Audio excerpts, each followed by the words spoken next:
Thank you all for coming here on a Sunday to attend our lecture, which is being held in connection with our exhibition about the history of the World Chess Championship and Women's World Chess Championship. If you haven't had a chance to see John give a lecture about chess history before, you're in for a treat. He did a lot to help with the research and writing for this show, and so I'm really excited that you'll get to learn a little bit more about some of the artifacts on view through his eyes. John is a chess historian, multi-talented person, and he has a really great deep knowledge of chess history. So with that, I'll let him get started with talking. Okay, thank you very much. So these were some of the photographs, artifacts that really stood out to me from this exhibition. And the first one that you're looking at here is from 1886. This is from the first World Championship played between William Steinitz and Johannes Zukertort. It was held in New York, St. Louis, and New Orleans. And that was quite typical of World Championships at the time by having them in more than one city and enabled them to raise the necessary prize fund. You know, there was no city by itself that could have raised the proper amount of money that was necessary for the match, so he spread it around.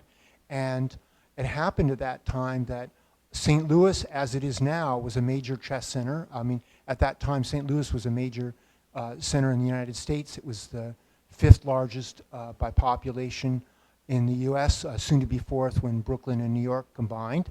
And, you know, this was a really special event. You might wonder why it was that they had to wait till 1886 for there to be a world championship. Because if you look back, players like Staunton and Morphy both had a claim. You know, they were certainly the strongest players of their time. And then you had the situation in 1886 where Steinitz defeated Anderson in a match and, you know, could have claimed to be world champion right there. So there's no one single answer as to why the world championship was only declared in 1886, but I like to think that probably the reason might have been because Morphy died in 1884. And sort of out of respect to him, the other players deferred, you know, making a claim for the throne until his demise. And so this photo that you see in front of you is posed. Obviously, there's no clock, there's no score sheets, things that they used for the World Championship then just as they do now. And, but it shows very much how the two players looked at the time. And Steinitz, you know, I remember reading about him when I was a kid, but I didn't really appreciate what a giant he was. And also that he was our guy, that he was not a foreigner. You know, people tend to think of, you know, immigration in chess in the United States as a relatively recent development, but it goes back to the very beginning, and it's definitely been the secret sauce that's made American chess so great. And in the case of Steinitz, he was born in Prague, and then he later moved to England. And he did that because at that time, that was the best place to move to if you wanted to be a chess professional. And the ways you would earn money at that time, when there were very few tournaments, were one, you would play games and matches for stakes, and then you would also write for newspapers or magazines. And Steinitz did both of those. He was quite proficient in the English language. But he never really felt quite at home in England. There are a variety of theories about why that might have been, but it was only when he came to the United States that he really found his true place. And as he came here in 1883, and when he played this match in 1886, he wanted to play it with an American flag, but he was not quite a U.S. citizen. That wouldn't happen for 2 more years. But he played several matches for the World Championship as an American, and he is the answer to the question that, you know, could win you some free drinks at your local neighborhood establishment of the first American champion. You know, some people would guess Morphy, but he's the greatest player, but he was not officially world champion. And others might guess Fischer. He certainly was world champion, but that Steinitz comes before him. Now, Steinitz's competitor here is Johannes Zukertort. And Zukertort was the first great player to tour all around the United States. And when I say all around the United States, he was like in Leadville, Colorado in 1884. He was even in San Francisco in 1884. So he definitely was a well-known figure in American chess when this match was played. And it was no accident that Zukertort made this tour around the United States, and also that Steinitz had settled in the US, because one of the things about the United States that made it a special place for chess was there was money for the game in the 1880s, and that's how this match came to be.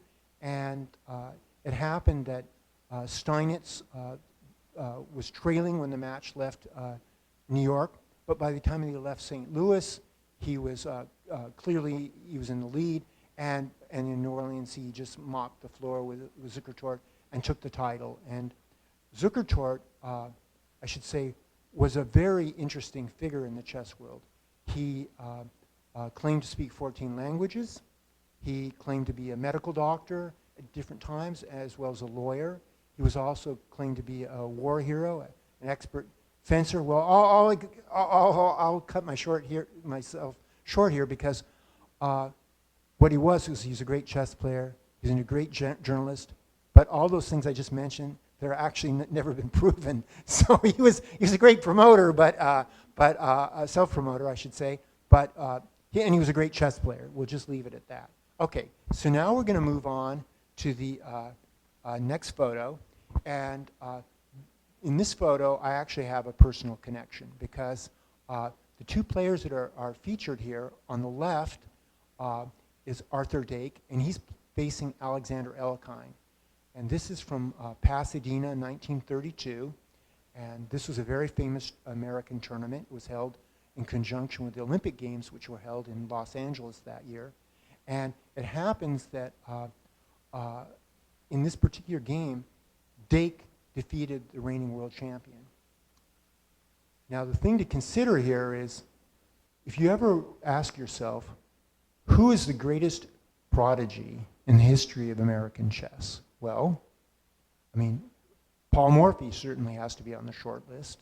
And I'd say Sammy Reshevsky would be another, and Bobby Fischer, and there's been several in this century that could also qualify for the list. But if you don't go by age, but you go by their progress, by the number of years they're played, I'd say that Arthur Dake might be at the top of the list.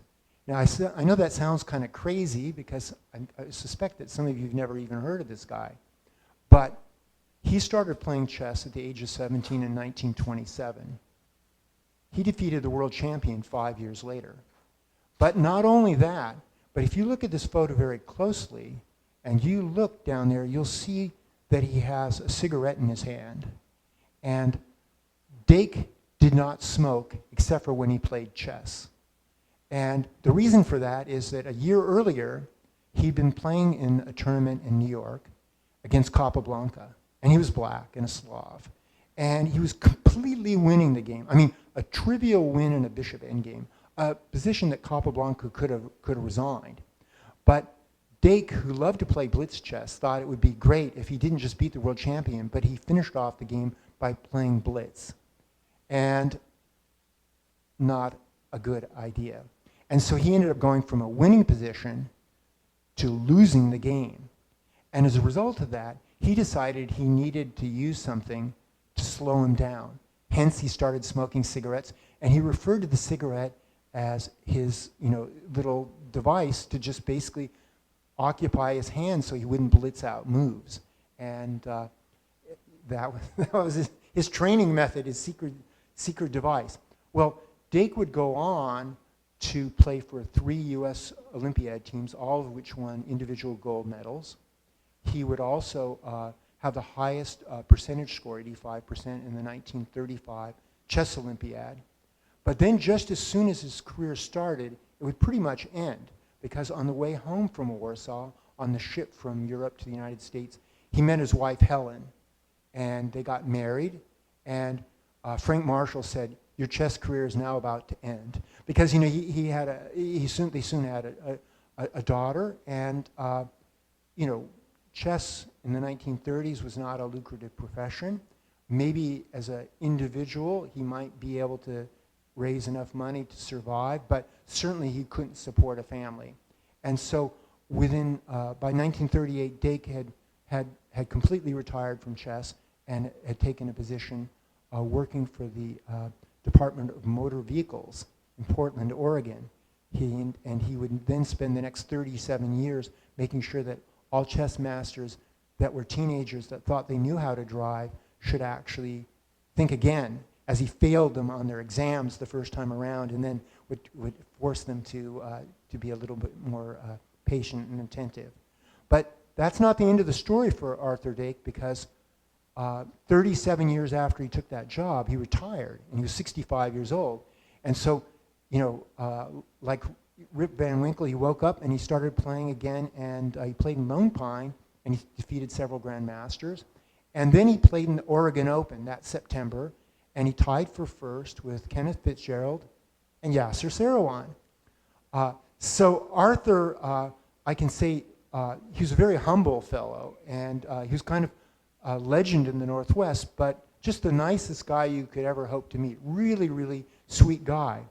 And if we look over here, we'll find out that Alekhine did not bear any grudges, because he signed this card to Arthur. It says, "My best wishes," and it's dated from Pasadena from the 16th of September, 1932. It was very typical in those days that if you were a strong player, in the days before there was like air travel, that once you found a lucrative gig, a place to be, you stuck there for as long as you could. And so in this case, Alekhine, after Pasadena 32, spent like the next month giving simul's and being taken out to dinner by various dignitaries. And when I saw this, I was really shocked, because Arthur and his biographer, Casey Bush, they had told me that Arthur had almost no artifacts related to his chess career from the early days, and for a very simple reason. His father was very jealous of his success, and when Arthur was gone, took all of his chess artifacts and used them to warm the family home by throwing them in the chimney. And so this was that rare exception. So if you look for Dake's games from the Pasadena 32 tournament, there's several of his games that are not in the tournament book because there were, his score sheets were lost forever. So that's Arthur Dake, a name that should be remembered.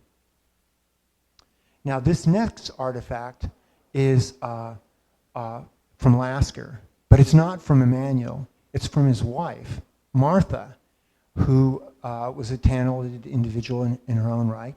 And what she did was, this is from the Moscow 1935 tournament, and she got all the players to give her their autographs, and then she used those autographs to make this embroidered item.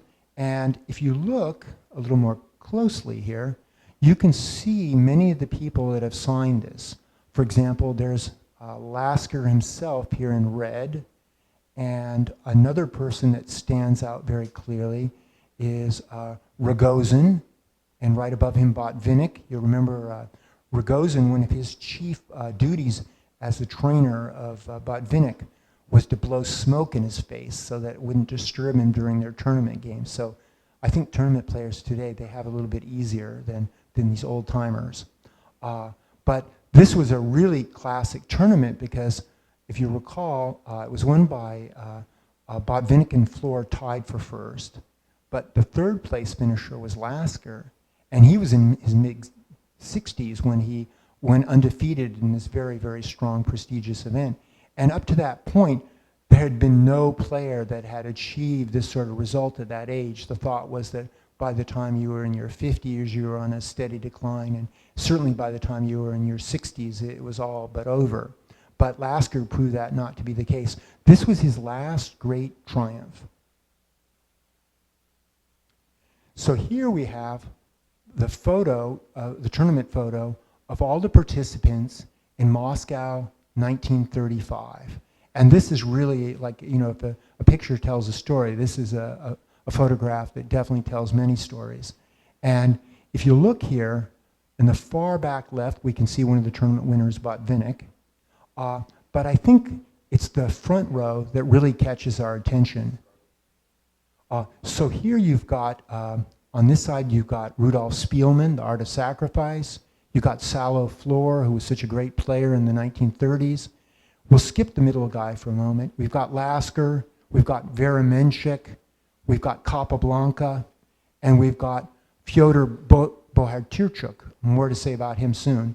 So this guy in the middle, he almost seems like a kind of spectral figure, and it's possible that he wasn't there when they took the photo and they superimposed this image. I'm not sure about it, but this is Nikolai Krylenko, and he was the organizer of this tournament. He was Mr. Soviet Chess in the 1930s.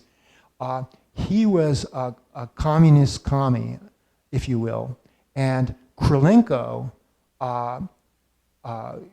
he made the 5-year plans for chess. He was the one that really put Soviet chess on the map, and if not for him, this tournament wouldn't have been held and wouldn't have given the opportunity for all the Soviet players to meet the best in the West. But Krylenko was also not a nice guy, would be a slight underestimation. Many people died because of his judgments as a Soviet official, but live by the sword, die by the sword. He died during the Soviet purges in '38, bullet to the back of the head. An important chess figure, but not somebody you would have wanted to invite to dinner. Now the next item we have here is Emanuel Lasker's portable chess set. And Lasker was not only world champion for decades, but a guy who's continually having his stature raised. I think that if you look at in this century, he's definitely gone a serious reevaluation. When Bobby Fischer wrote his famous article in 1964, and he talked about all the best top 10 chess players in the world, Lasker was not on the list. And a lot of American players like Robert Byrne took him to task for this. But it happens that Lasker would get his due. And nowadays, when they talk about how Magnus Carlsen plays, doesn't need fancy openings. He can, win at any stage of the game. He's Lasker, a student of Lasker's, it seems like. Well, going back for just a second, we're going to look at this fellow here on the far left that I mentioned, and that's Fyodor Bohdarchuk. And this is a name I suspect that might be unfamiliar to many of you, but it's an important name. And he was a guy that had a clear plus record against Botvinnik in Soviet championships of the 1930s. He did very, very well at the time, but the Soviet authorities never really felt quite comfortable. One, he was a Ukrainian, he was not from Moscow, which made him slightly suspect. Second thing about him was that he was a radiologist, and that was his profession, so he wasn't a professional player. And that also kind of made him a little uncomfortable. They didn't know exactly what to do with him. Well, Bohdarchuk, he would later, during the Second World War, join General Vlasov's army. That is, when the Germans came into Ukraine, a lot of Ukrainians were not admirers of the Nazis, but they also really hated the Soviets big time. And so they saw this opportunity, my enemy's enemy is my friend sort of thing. And so they were supporters of General Vlasov. So what this meant is that when Bohdarchuk, after the Second World War, he fled to Germany, and he played in certain tournaments as a displaced person, but he had to play under various aliases. So if you look in ChessBase, he's hard to track down because he was known as Bogenholz, and he had several other names that he played under. But he ended up in Canada, and in the early 1950s, FIDE started giving out the titles of grandmaster and international master. And the Canadians said, well, this guy's clearly should be a grandmaster. I mean, look at all these results in Soviet championships. And the Soviets just said, this guy's evil man. And so they they said no title for him. And then finally, Robert Wade managed to negotiate so that he would become an international master. But it was a real clear example of chess politics, and particularly also how the Soviets welded such a strong hand in FIDE at the time.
So here's a book that was published in the Soviet Union, and it was on Vera Menchik. That's what her name looks like in Cyrillic. And the author was Elizaveta Bykova, who was a fellow women's world champion.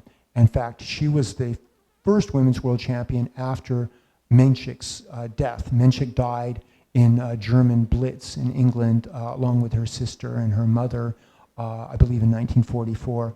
And so Bykova honored Menchik by writing this book about her.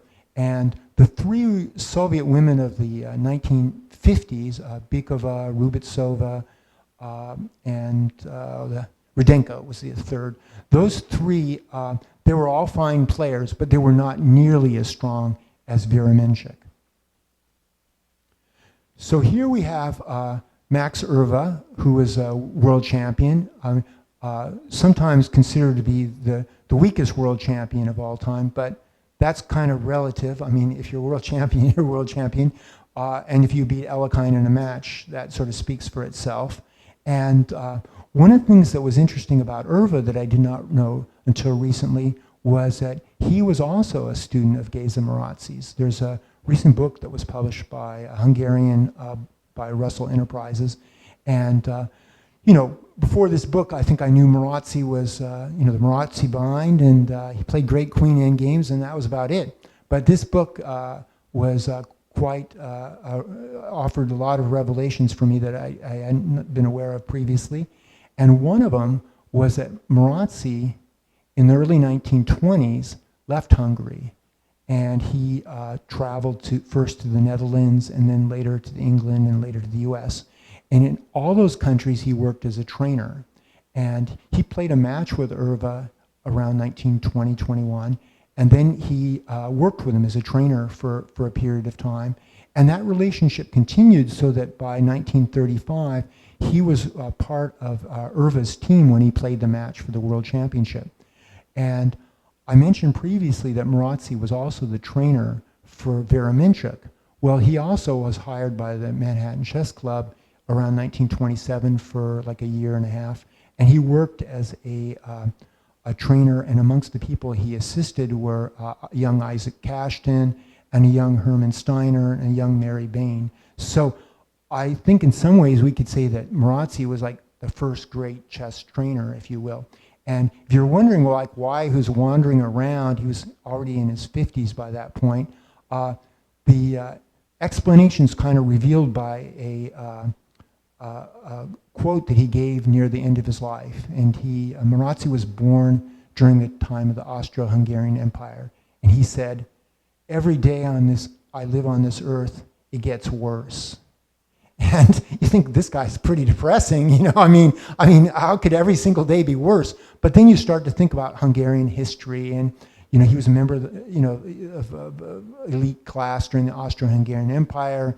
After the First World War, that breaks up, and he's living in Hungary, a Hungary that has lost a lot of territory, a country that suffers a short-lived revolution under Bela Kun, a country that suffered a lot of economic troubles in the first period of the 1920s, and it becomes apparent, that he left for, in part for economic opportunities and to support his family.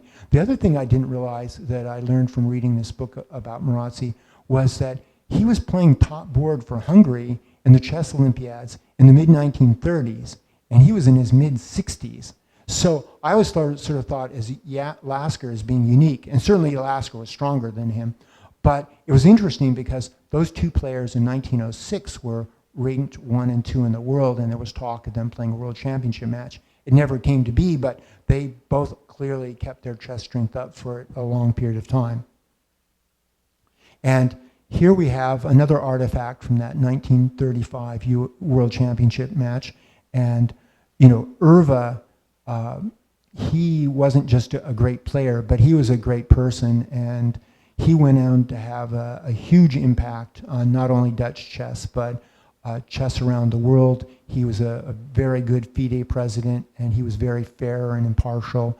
And for example, Bobby Fischer in '72, if Irva hadn't resisted a lot of pressure from the Soviet officials, Fischer probably wouldn't have been able to play the match. So, definitely somebody that should be remembered in a favorable way. Now here we have one of my favorite exhibits that you could just have this stand alone by itself. This table, it's like, if you've played in innumerable American Swiss tournaments with plastic pieces and roll-up boards, crammed together, seems like the height of luxury, and it is. And it was a lot of the input for this table comes from Bobby Fischer, and in particular, he was influenced by the tables that were created for the Havana Olympiad in 1966, and those sort of been the gold standard ever since. One of the really nice features about this table is that if you look on both sides of it, there's like cushions for the players to rest their arms, and if you look, you can't see it from this angle, but if you go and look at the exhibit itself, which is just around the corner, you'll see that there's places to put all of your artifacts, like so if you've traveled with a small bag, or if you have some snacks or drinks, they don't have to clutter up the table. They can be discreetly put away, but right at hand if needed. So this is really a piece of chess history, and you can see the Herman Miller chairs. Fischer, he had his personal challenges, shall we say, especially after the match, but when it came to chess and just chess itself, usually the things he had to propose, whether it was like an increment time clock or type of tables to use, he always had very constructive and useful suggestions. Now here we have three very important figures in chess history. And the one in the middle is the one we'll concentrate on right now, and that's Nona Kabrindishvili. And I mentioned that Vera Minchuk was the first great player. Well, Nona Kabrindishvili was the second great woman player. I mean, really great, that could compete successfully with male players. Minchuk had a club named after her, the Vera Minchuk Club, and she beat players like Urva and Reshevsky. But, for example, in Moscow 35, I think she scored 1.5 and out of like maybe 19. So clearly she was a very fine player, but she wasn't quite at the standard of the top male players. Whereas I remember playing and attending Lone Pine, where she actually won. She tied for first in the tournament with Yuri Balashov and some other players. So she could beat top-level grandmasters. Her career probably never quite saw what it could have if, when she was young, she could have just played in stronger events all the time. Because of the time period where she started developing in the early 1960s, she would occasionally get to play in strong male tournaments, but often as not, she was playing in female tournaments. And until the 1970s, that meant she was playing with players that were not of her caliber. And if you want to get better at chess, you need to consistently play against players that are equal or better than you. And she didn't have so many opportunities like that. But she was one reason why Bobby Fischer was sometimes quoted as saying, incorrectly it turns out, that he could give any woman in the night odds in chess. And Mikhail Tal was like, here, Bobby, here's $20. I'll bet you that, I know a woman that could beat you very easily at night odds. And Fischer said, no, I never said that, because Kabrindishvili would have easily defeated him. So here also in this photo, we have, Kabrindishvili was from Georgia, and then to her right is the great Armenian world chess champion, Tigran Petrosian. And to our left is, think like a grandmaster, it's Alexander Kotov. So this photo was taken in the early 1960s. But for example, Kabrindishvili, she did not play in Lone Pine until the mid to late 1970s. So it gives you some idea. She didn't have the opportunities that women have today. Another woman who was really a trailblazer, it's kind of hard to realize it because she's of our time, but when she was first starting out, it was not at all easy, is Susan Polgar. And Susan Polgar, she won the women's, she's pictured here winning the Women's World Championship in 1996. And recently I was on a panel of judges to judge who were like the top female players of like of the last 50 years by FIDE, or actually it was the top 100 years even. And they asked that you consider not just the players' practical results, but also the context, the time in which they achieved them, and also what their other role might have been in chess. In the case of Polgar, she was the first sister, and she was really a trailblazer. I mean, she had to battle a lot of prejudice, and she achieved a tremendous amount. I would say the single thing that I would feature about her chess career that stands out is that she played 56 games in Olympiads, and she never lost one. And having captained a fair number of U.S. teams, such players are always very much appreciated by the team captain, because you want like somebody that can win games but just like never loses any games. It just does good things for your team. And she is the highest rated female player in the history of American chess. She was rated 2577 FIDE. She led the U.S. team in 2004 in Calvia to the silver medals. She now has returned to representing her native Hungary, but there's no question that Susan Polgar's contribution to American chess are huge. And this is the trophy that Susan won for winning the World Championship, Women's World Championship in 1996. I should mention that she was never defeated as Women's World Champion. She was unable to defend her title, and she lost it in that fashion. Now, this set has a real story to it. This set was given to Mikhail Tal by the Latvian government in 1960. And of course, 1960 is when Tal won the World Championship against Mikhail Botvinnik, and he wrote a wonderful book about his match victory, a book that all chess players even today can read with great benefit. I remember a young player in Seattle who read this book from cover to cover until the spine broke and all the pages were loose, and he's in this room. It's Yasser Seirawan right here. So this is really Tal, great victory for him, and he was given this set to commemorate his success. And then many years later, in 2019, the family of Mikhail Tal traveled to Scotland, where they were having an elite rapid chess tournament, and the son gave it to Magnus Carlsen, who's very generously put it on loan here. And it made me, when I saw this set, it made me think of Mikhail Tal, because I would say of all the world champions, in some ways, he's the one that, like, everybody likes Tal. There's like nobody that didn't like Tal. Yes, did he burn the candle twice brightly in his life? Maybe 3 times. He only lived to like 53 years old, but he was noted for not only his really attractive style of play, but also he was very funny. He never put on airs. He was just a very approachable, very human world champion, if you will.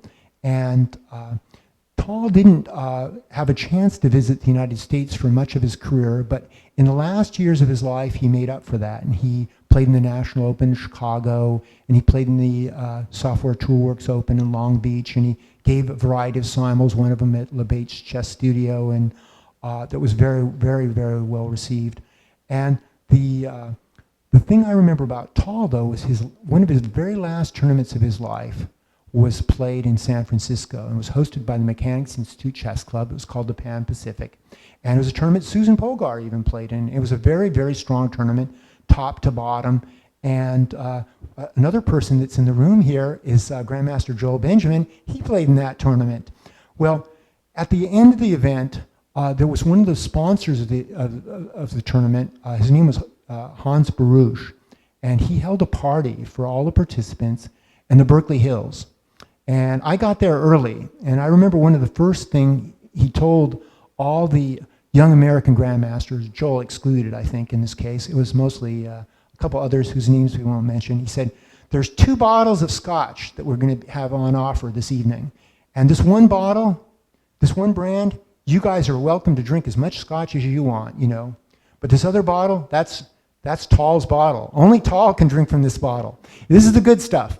So Mikhail, he enjoyed himself that evening, and at a certain point, he got very comfortable, and he just found a corner, and he fell asleep in the corner.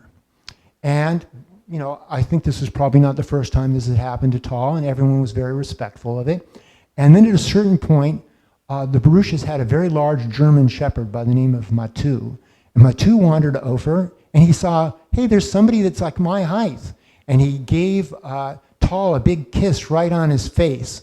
And I'm afraid that Hans was like mortified. He just thought, this is like, I've built up this great relationship with this world champion. He's my hero. And now, my dog's just licked him in the face. He's gonna leave right away. But Tal just woke up and he started smiling and petting the dog, and they became great friends. This is a typical Tal story, I think. So he was really a great player and a really wonderful human being, and somebody who definitely, is in Chess Valhalla. Now, this last photo is nothing to do with this exhibition, but it is that time of the year, and it's the year 2024. It's an even year, so it means the Chess Olympiad's coming up. And for all of you that are chess fans, you'll know it's going to be in Budapest.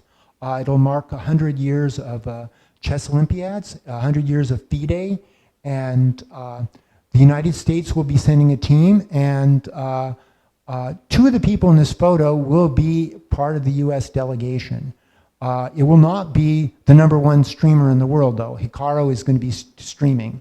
So our team will be Fabiano Caruana, and it'll be Wesley So, and then it'll be Linear Dominguez and Levon Aronian and Ray Robson. And the women's team will be Rena Crush, Carissa Yip, Alice Lee, Anna Zatonsky, and Begum, whose name I will just always know her as Begum. There's some people like Prince, they don't need any other names. Well, Begum's the same.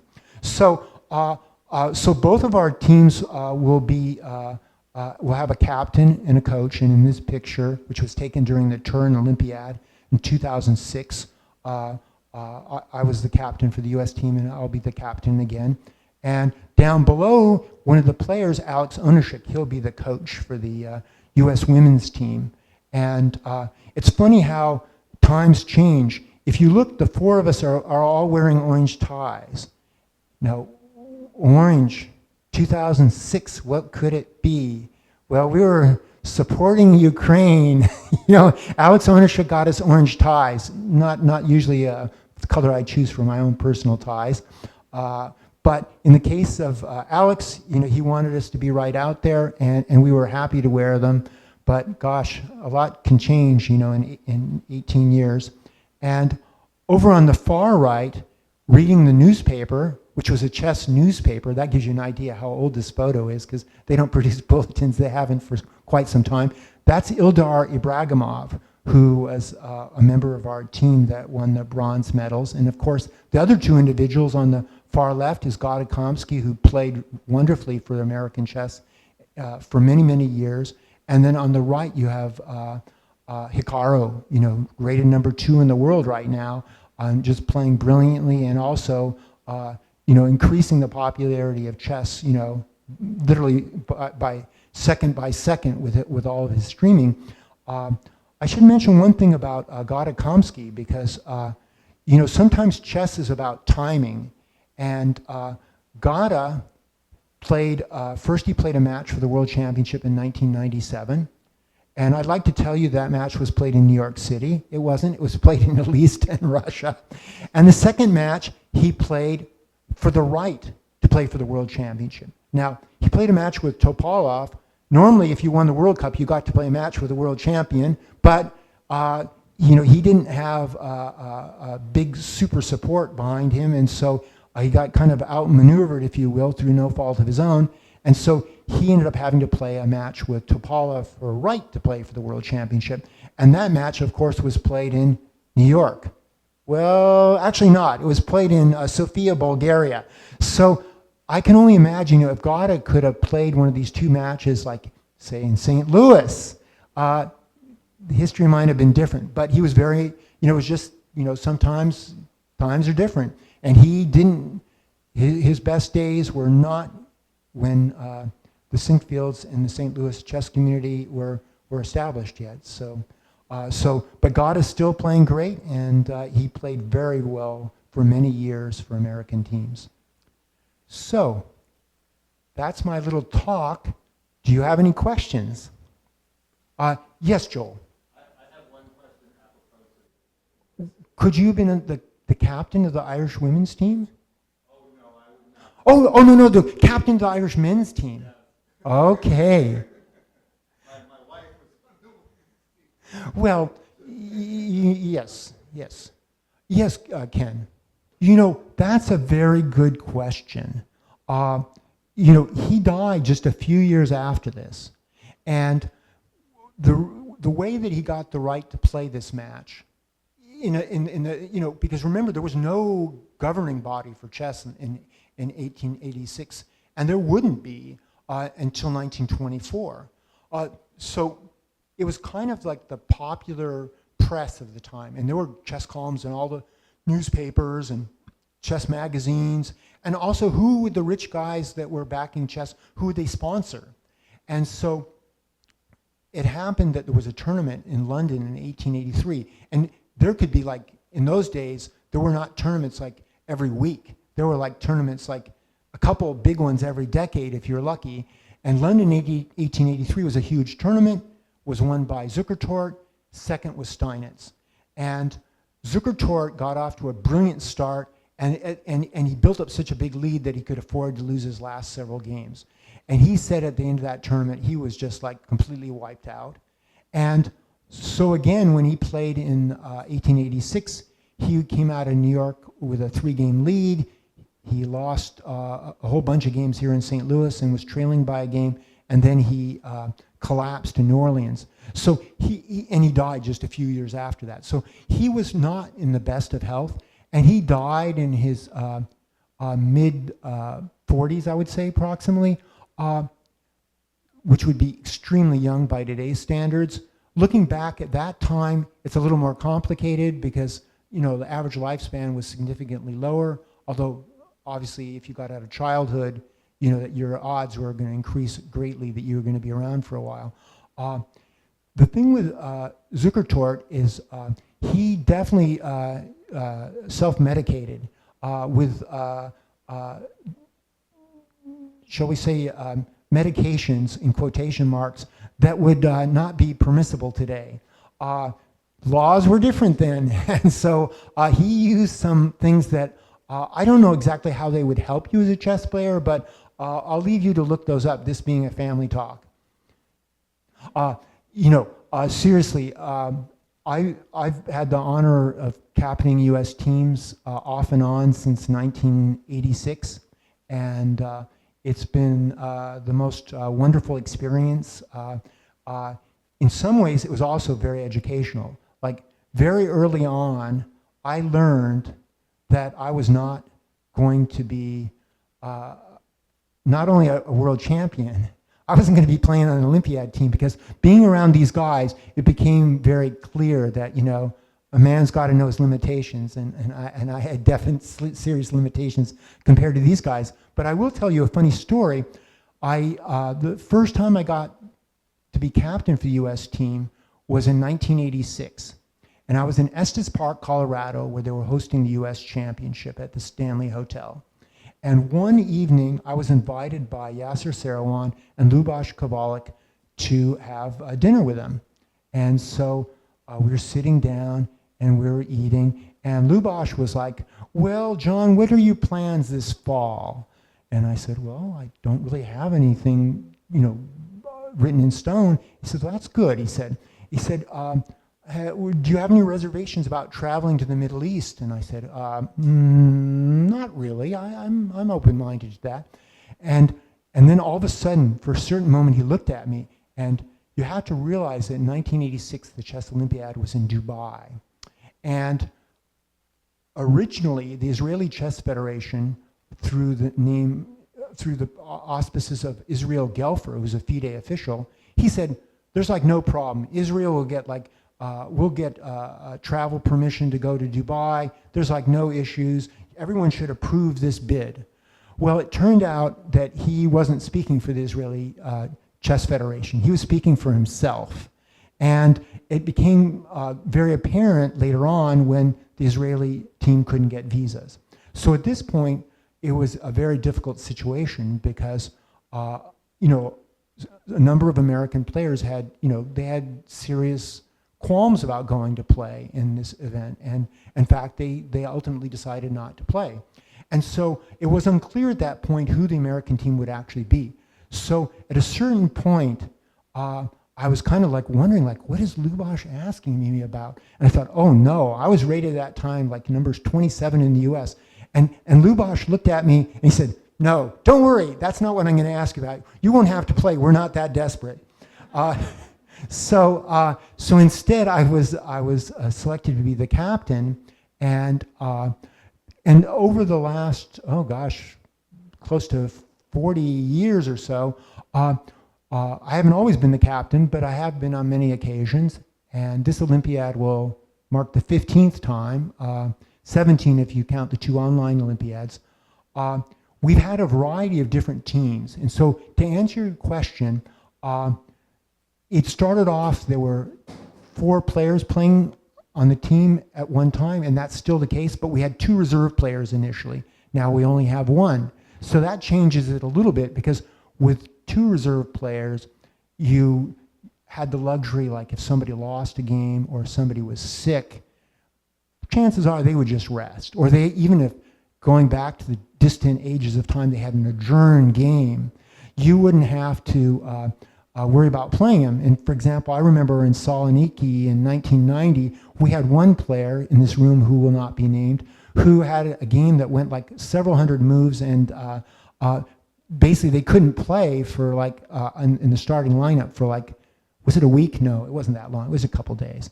But what I can say is that one thing that's really changed is that, the dynamics of the team. So in some cases, you had situations where the teams, like in the, I would say for the most part in the 1980s and the 1990s, for much of them, the players were 1 through 6. But like in the next Olympiad, you might have the same 6 players, and they might play in exactly the opposite order. Teams were very, very evenly composed, and the players knew each other really well, and they got along very well together. And so it was definitely a situation where the teams sort of were like greater as a team than as individuals. So there was no player on those teams that was a potential world championship. Well, maybe there were some that made it to the candidates, but there was nobody like rated like in the top 6 players in the world. So that was one type of team, and very successful teams won many team in individual medals, including in 1993 they won the World Team Championship. So I would say those teams were definitely overachievers on a consistent basis. Then in the second life I had as a captain, which was since 2006, the teams are a little bit different in that initially we had like Gata and we had Hikaru, who were, they were stronger than the other players. Teams still, played above their rating level, but they were never like favorites to win first or second or third. They had definitely had chances to medal, but they were, if you look at the ratings of the teams before the event, there were teams that were rated significantly higher. And then you come to the modern era, and that probably starts, well, really it starts in 2016 with like the super teams. And in 2016 it was in Baku, and we finished first. And I would say that if you look at the difference in strength between the teams that played in 1986 and 2016, in those 30 years, it was like night and day. Not only are like many, many more countries playing, but just the strength is just increased exponentially. And in 1986, if you could field 6 grandmasters, you were competing for a medal. Not gold, that belonged to the Soviet Union, but for another shiny medal. But in the case of today, now it's like a nuclear arms race out of control, and there's so many strong teams and so many strong players. And add on to that, the Olympiads used to be 13 rounds, now they're 11 rounds. And it used to be they used team scoring. So if you won a match 4-0, well, you could leapfrog up. In fact, in 2008, we beat Ukraine in the last round of the Dresden Olympiad, and we came out of nowhere to take 3rd place. Nowadays, you can't do that. Nowadays, they use match scoring, so you win in a match, you get 2 points as the maximum you can get. And so you have, I think in 1986, there might have been a little over 100 countries competing. Now it's closer to 200. So the net result is, with all those things combined, there's very little room for error. if you lose one match, you're already, in sort of dangerous situation. And also, you need to win the matches by good scores, because the secondary tiebreak, one of the secondary tiebreaks are the game points. So it's not like you can just win every match 2.5, 1.5. Well, if you won every single match that way, everything would work out fine. But if you just manage to have a couple of hiccups along the way, your bad tiebreak would do you in. And then I mentioned before, you only have one reserve player. So you can imagine, like, the last Olympiad was in Chennai in India. And that was amazing that Olympiad got held. I mean, really amazing, because normally it takes a country like 2 or 3 years to do all the groundwork, because you're talking about over 2,000 people coming to an event like this, and there's so many fine details that need to be addressed. The Indians, they stepped in after the Ukraine-Russia conflict war started, and they stepped in with like 3 months' notice, and they held the event, which is like remarkable.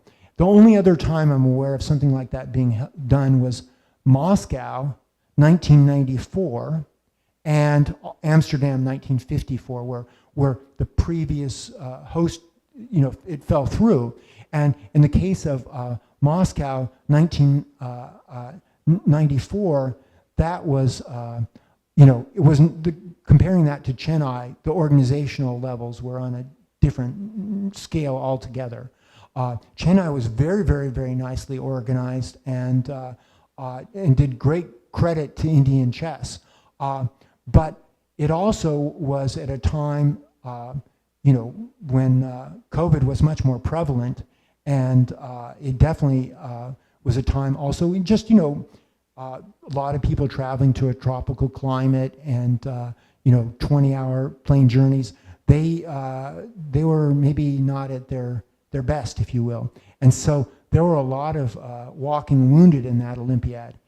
That, having said that, your chess players, you go by what your results are, not what your excuses are. And so, that was a special Olympiad. I think this next one coming up in Budapest could see a little bit different results at the top. Having said that, the chess world today is so much different than it was 5 years ago even. And there's so many strong young players that, and the level of, just the general level of chess excellence has risen so much that it's very difficult, for example, now, even for, a grandmaster of the highest level, 2,800, to win with black against a player that's like 2550, that's just determined to block. It's not a simple matter, shall we say. So to answer your question, this is rather a long answer, to put it mildly, I think that if you could only attend one major chess event in your life, Sinkfield Cup and a visit here to the World Chess Hall of Fame should be on every chess player's bucket list. But I would say that if I had to choose like one huge event, I would go for a chess Olympiad as opposed to a world championship, because it's like a 3-ring circus. There's just so much chess going on, and there's so many different things. And I think this one in Budapest will be especially special, not only that it's 100 years of FIDE, but also because it's right in the center of Europe, where chess is really at its heart. And you're going to see huge number of chess fans coming from all over Europe to attend this. And Hungary has a huge, huge chess history. So I think this will be a really special event. And I'm, knock on wood, I think the United States will have some really, good results by both teams. Yes, Joel? But specifically, there was the issue of technology. Oh, yes. This is a funny thing. After I was assigned that role to be captain back in 1986, in the distant mists of time, I thought, what could I do to help our team be better prepared? And there was an English publication at the time called Tournament Chess. And Tournament Chess was a collection of printed bulletins. And they came out quarterly. And they contained all the games of all the big tournaments in the world. Well, this was before ChessBase.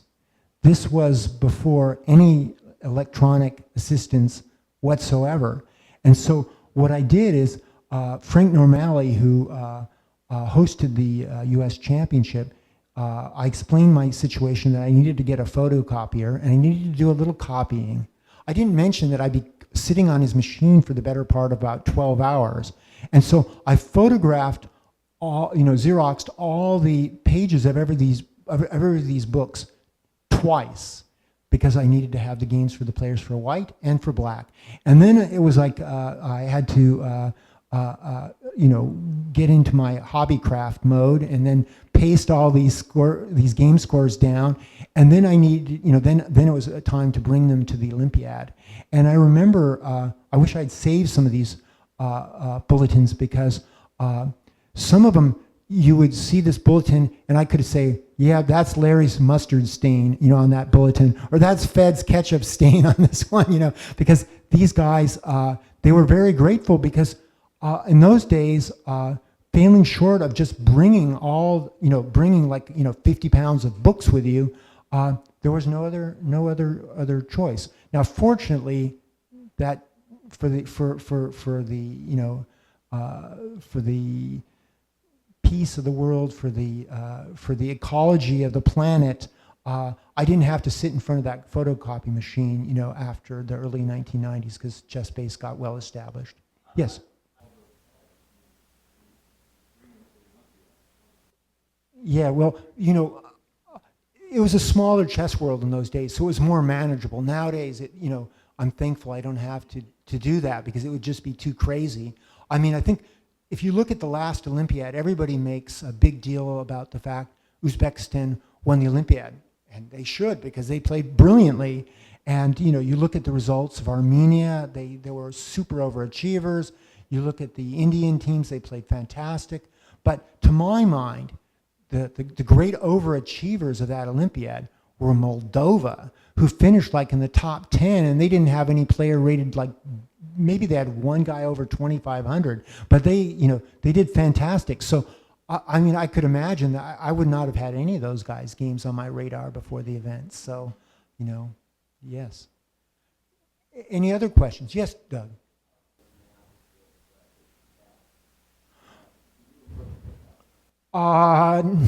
Not really. There certainly were two world championship cycles. There was the FIDE traditional classical tradition, and then there was also the breakaway, if you will, in 1993 with Kasparov and Short, and then it went under various names, PCA and Mind Games and what have you. I can't even keep track of all the things that were going on then, but.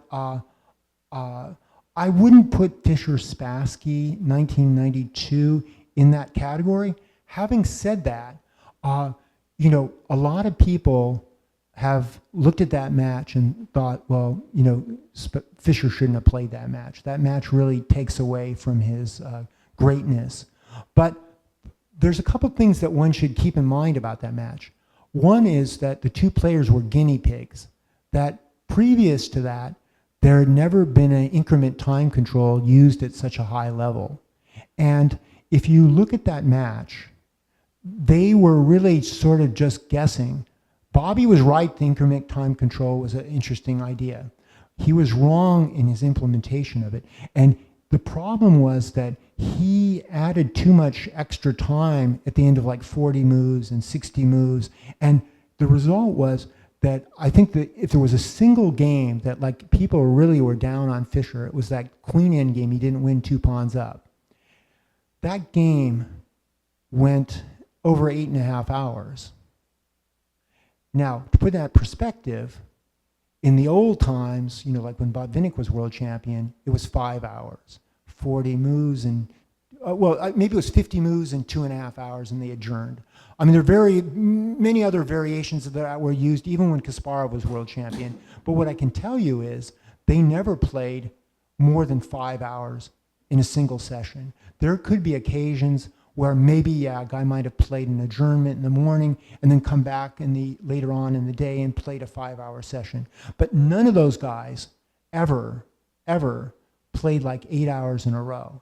Now, for those of us who grew up playing in American Swiss tournaments, well, 8 hours, that's no big deal. That's like normal. I remember when I first became a master, it was at the Oregon Open in 1977. I played Victor's Pupils in the morning, and I played him from like 9 o'clock to 4:30.